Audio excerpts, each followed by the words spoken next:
स्वयंशिक्षण educational संस्थेच्या वतीने पत्रकारांच्या पाल्यांना शिष्यवृत्तीचं वाटप मान्यवरांच्या शुभ हस्ते करण्यात आलंय।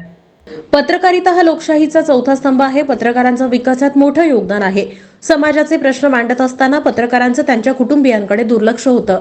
आपल्या आई वडिलांच्या त्यागाचा विचार करून विद्यार्थ्यांनी त्या क्षेत्रात सर्वोच्च स्थानी जाण्याचं ध्येय बाळगलं पाहिजे, असं आवाहन मान्यवर संपादकांनी केलं। विविध क्षेत्रात अल्पावधीत आपल्या कार्याचा ठसा उमटविलेल्या स्वयंशिक्षा एज्युकेशनल फाउंडेशनचे अध्यक्ष सोमनाथ वैद्य यांच्या वतीनं श्रमिक पत्रकार संघाच्या सभासदांच्या पाल्यांना शिष्यवृत्ती वाटप कार्यक्रम मान्यवर संपादकांच्या हस्ते डॉक्टर निर्मल फडकुल सभागृहामध्ये पार पडला। या विचार मंचावर सिद्धेश्वर देवस्थान पंच कमिटीचे अध्यक्ष धर्मराज काडादी, दैनिक स्वराज्यचे संपादक राकेश टोळे, दैनिक लोकमतचे संपादक सचिन जवळकोटे, दैनिक दिव्य मराठीचे निवासी संपादक नितीन फलटणकर, दैनिक तरुण भारतचे निवासी संपादक प्रशांत माने, फाउंडेशनचे अध्यक्ष सोमनाथ वैद्य, सोलापूर श्रमिक पत्रकार संघाचे अध्यक्ष विक्रम खेलबुडे, मराठी पत्रकार संघाचे अध्यक्ष मनीष केत, दैनिक तरुण भारतचे संपादक विजय देशपांडे, दैनिक जनसत्तेचे संपादक सरदार अत्तार, दैनिक कटू सत्तेचे संपादक पांडुरंग सुरवसे, दैनिक एकमत आवृत्ती प्रमुख संजय येऊलकर, इन न्यूज चॅनल प्रमुख समाधान वाघमोडे, द न्यूज प्लस चॅनलचे संचालक तात्या पवार, श्रमिक पत्रकार संघाचे माजी अध्यक्ष दशरथ वडतिले, सामाजिक कार्यकर्ते महादेव बगले उपस्थित होते। यावेळी धर्मराज काडादे म्हणाले, नको त्या लोकांनी प्रसिद्धी दिल्यानं शहर विकासाच्या ऐवजी भकास झाले। प्रश्न जैसे ते राहिलेत। चांगल्या कामाची प्रसिद्धी आवश्यक आहे। आज शहराचा पाणी प्रश्न कायम आहे। सोलापूरचा पुण्यासारखा विकास व्हायला हवा होता, परंतु होत नाहीये। पत्रकारिता हा चौथा स्तंभ आहे। तेव्हा सर्व संपादक ज्येष्ठ पत्रकारांनी एकत्र येऊन काम केलं तर शहराचा आणि जिल्ह्याचा विकास होईल। पत्रकारांच्या संपूर्ण कुटुंबाची जबाबदारी लक्षात घेऊन श्रमिक पत्रकार संघानं स्तुत्य उपक्रम राबवल्याचंही काडादी म्हणाले। राकेश टोळे म्हणाले, भविष्यात काय व्हायचं ते विद्यार्थ्यांनी सुरुवातीपासूनच ठरवलं पाहिजे।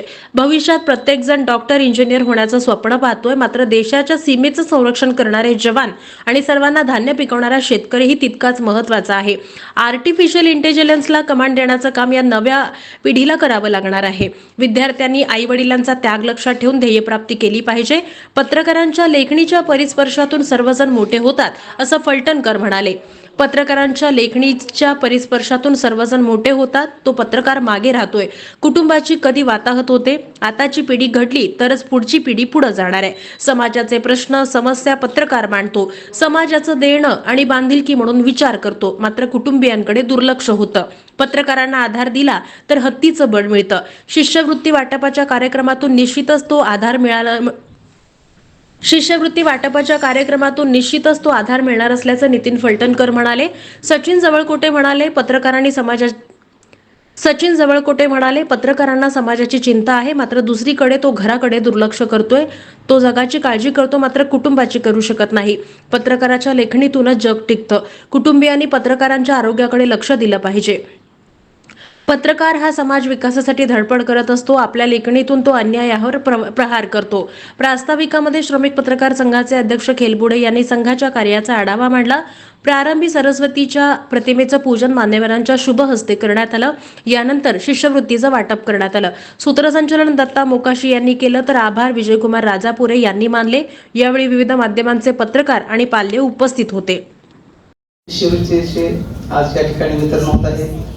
ज्यांच्या शुभ हस्ते हा कार्यक्रम होत आहे ते सिद्धेश्वर देवस्थान पंच पत्रकार संघाच्या वतीने दरवर्षी आपण विविध उपक्रम राबवत असतो। ते वाटप, पत्रकारांच्या कुटुंबियासाठी मेडिक्लेम योजना, त्याचबरोबर पत्रकारांच्या पाल्यांना आतापर्यंत आपण 10वी आणि 12वीच्या पुढे शिक्षण घेत असलेल्या पाल्यांना शिष्यवृत्तीचे वितरण करत होतो। सोमनाथजींचं माझं बोलणं झालं, ते म्हणले पत्रकार संघासाठी मला काहीतरी करायचं आहे।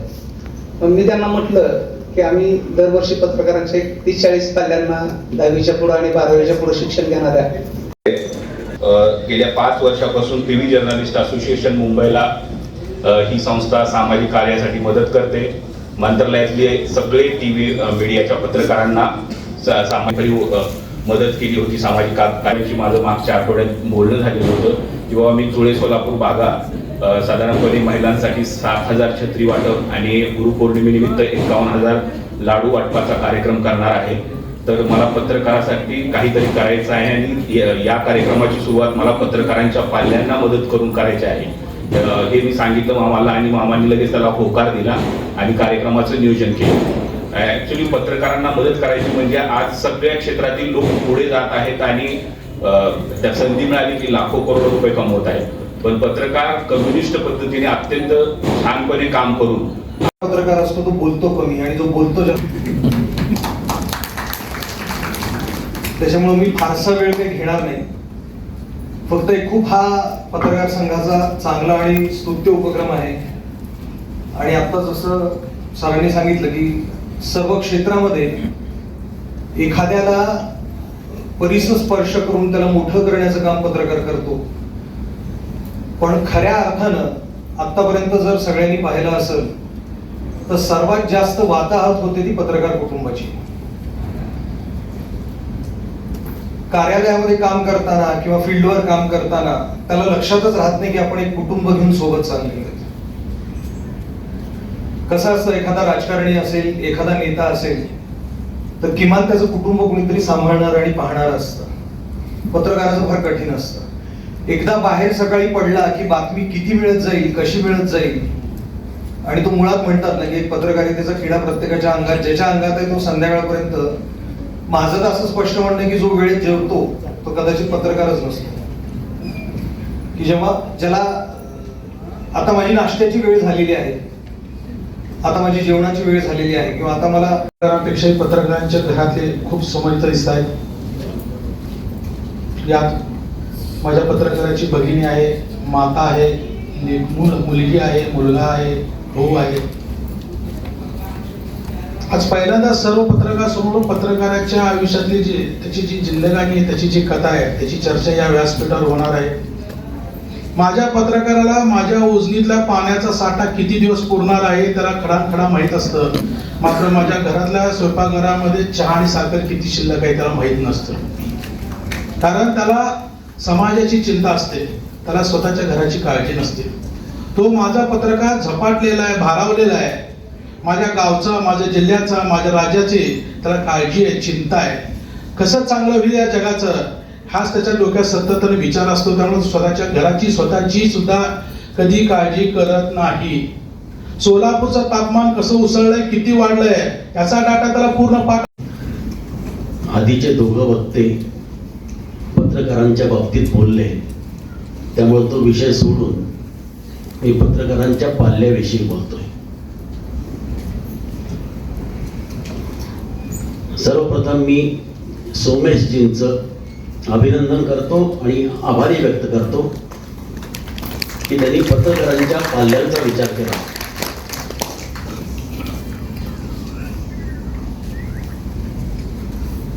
मित्रांनो, तुम्ही आज तुम्हाला स्कॉलरशिप मिळाली म्हणजे तुम्ही सगळे स्कॉलर आहात हे आधी लक्षात ठेवा. आपल्याला भविष्यात काय व्हायचंय याचा विचार आपल्याला जेव्हा उमजायला लागतं तेव्हापासून आपण केला पाहिजे. तुम्ही काहीही व्हा. सर्वप्रथम आषाढी निमित्त आणि मोहरमच्या आपल्या सर्वांना मनपूर्वक मी शुभेच्छा व्यक्त करतो. आणि सुरुवातीलाच फलटणकरांनी सांगताना सांगितलं की लिहिणारा बोलू शकत नाही, बोलणारा लिहित नसतो. या दोन्ही क्रायटेरियात मी बसत नाही हे सांगायचं.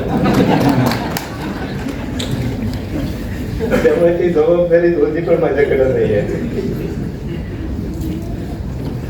असं विनोदाचा भाग झाला, परंतु खरोखरच अतिशय सुंदर अशा पद्धतीचं मार्गदर्शन माझ्या आधीच्या तिघ वक्त्यांनी केल्यानंतर मी आपल्याला काही सांगावं अशा पद्धतीचं मला वाटत नाही.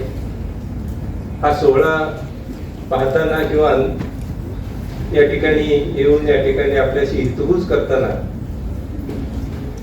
खरोखरच आनंद होतोय. कारण गेली अनेक वर्षापासून मी सोलापूर पत्रकार श्रमिक पत्रकार संघाचा अनुभव मी घेतलेला आहे, पाहिलेला आहे. एक अतिशय चांगलं संघटन सोलापूरमधल्या पत्रकारांनी या ठिकाणी